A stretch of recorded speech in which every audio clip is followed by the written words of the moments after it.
She stood frozen, holding the tray like a shield, her knuckles white against the polished wood, while the laughter echoed, cruel and sharp, from table 9. It was a slow Tuesday morning in 1996, at a small-town diner just off Route 14 in Illinois, and yet, something unforgettable was about to happen.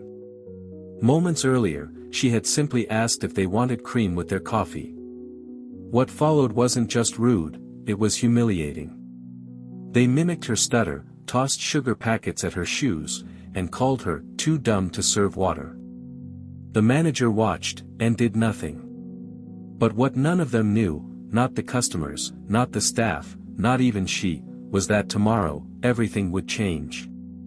Because karma moves quietly, but when it hits, it makes headlines. This isn't just a story about a waitress. It's a story about dignity, about standing up, and about what happens when the world underestimates the wrong woman. Hit like, subscribe and let's go. Her name was Grace Miller, 42, divorced, mother of 2, and the kind of woman who always left extra napkins without being asked. She worked the morning shift at Betty's Diner, in Freeport, Illinois, a place that smelled like burnt toast and brewed comfort. Every day started the same, 5:30 a.m., she tied her apron, filled the sugar caddies, and hummed Patsy Cline under her breath. Locals loved her. Farmers, truckers, even the sheriff knew her by name. She remembered how each took their eggs, scrambled soft, over easy, no salt. Grace didn't have much, but she carried herself with quiet pride.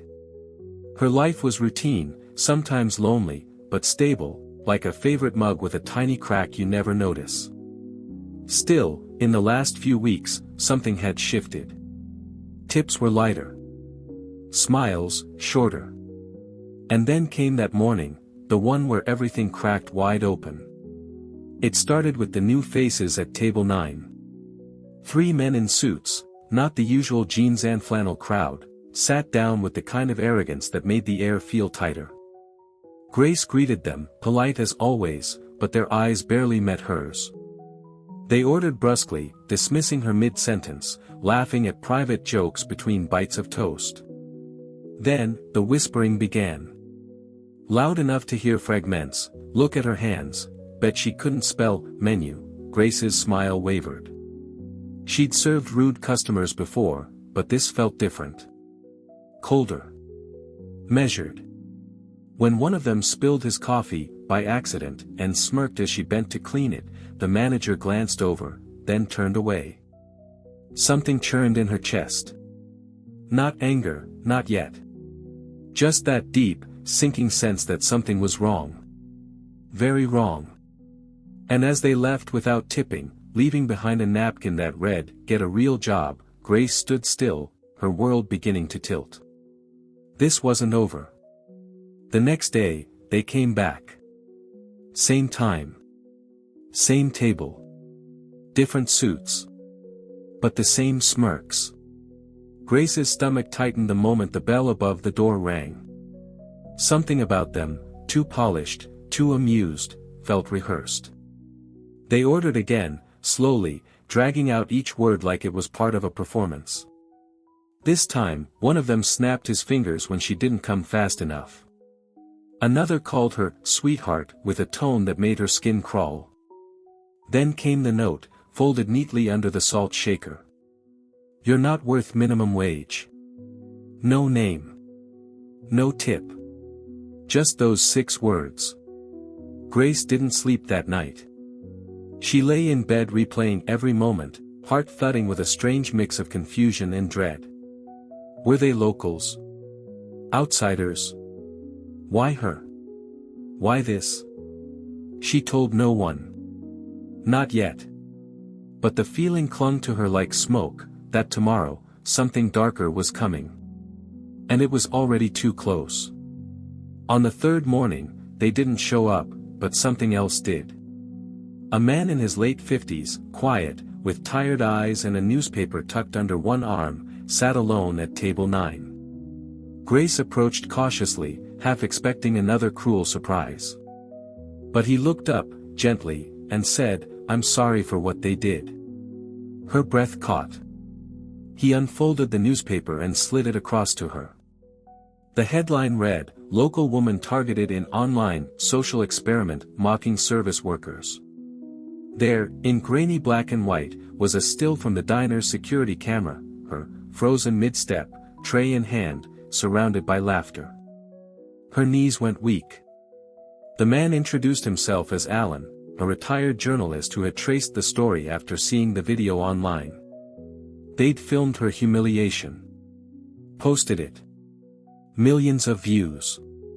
Grace stared at the paper, her hands trembling. This wasn't just cruelty. It was public. Planned. Viral. And suddenly, she wasn't just a waitress anymore. She was a symbol. Grace sat in the break room, the newspaper open on her lap, eyes wide with disbelief. Alan's words echoed in her mind, "They've done this to others. You're not the first." A quick search on his laptop confirmed it, a YouTube channel with over 500,000 subscribers, specializing in social pranks. Except this wasn't a prank. It was cruelty masked as content. Video after video showed servers, clerks, janitors, real people, humiliated, pushed to the edge for likes, comments, cash. Grace's video was titled, "How Dumb Is Your Waitress?" Her face was the thumbnail. 15 million views. And the worst part? The comments. Cruel. Laughing. Applauding her shame. Her hands shook, her chest tight with rage and a helpless kind of grief. This wasn't just about her anymore. It was a system. A trend. A machine built on tearing people down for entertainment. And somewhere in her, between the fear and the fury, something began to shift. A quiet voice rising, "You have to fight back." By Friday morning, Grace had made her choice.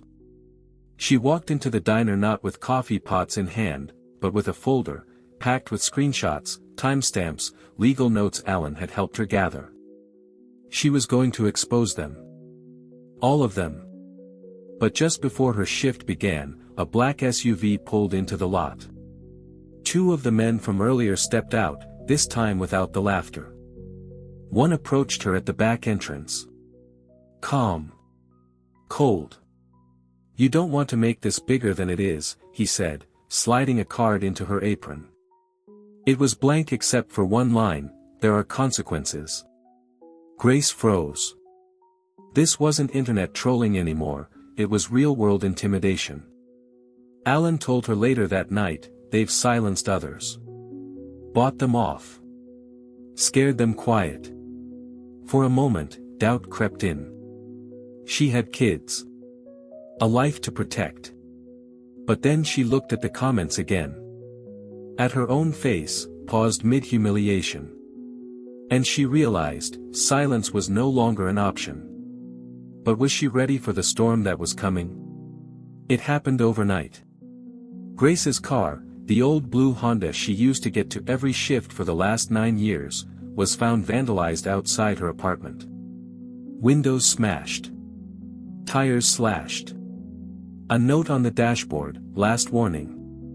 The police filed a report, but did nothing. No witnesses, they said. Grace sat on the curb, holding back tears as her youngest daughter clutched her hand, asking, "Did you do something bad, Mom?" That question cut deeper than the glass. For a moment, Grace felt crushed. Powerless. Maybe they were right. Maybe she should stop. What chance did one waitress have against a faceless online empire? But then, a message. From a woman in Arizona. Then another, from Ohio.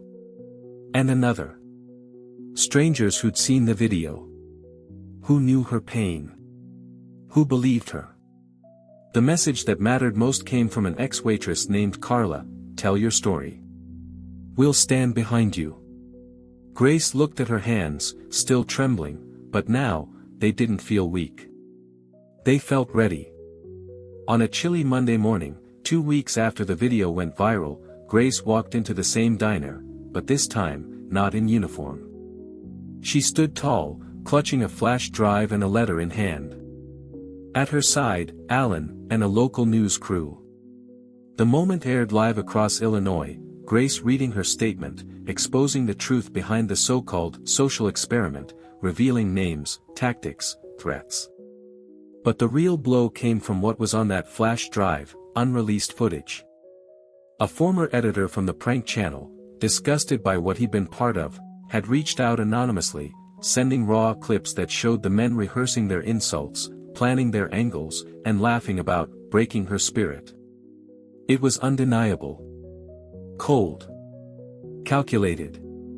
Criminal. The video hit national news that night. Sponsors dropped the channel.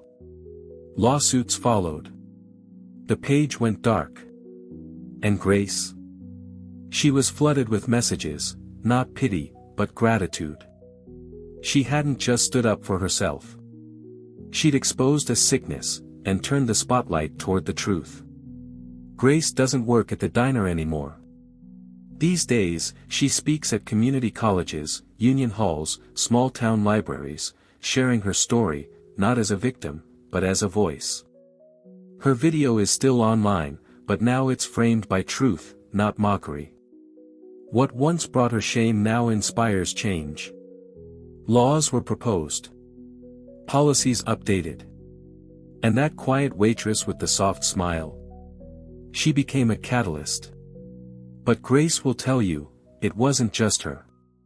It was every person who stood up, who shared, who believed. Because cruelty grows in silence, and courage begins with one voice saying no more. So now, ask yourself, if you saw it happening, would you speak up? Would you hit record, or hit stop? In a world that watches everything, maybe the bravest thing is to care. If this story moved you, hit like, share it with someone who needs to hear it, and tell us, have you ever been underestimated? Subscribe for more true stories that matter.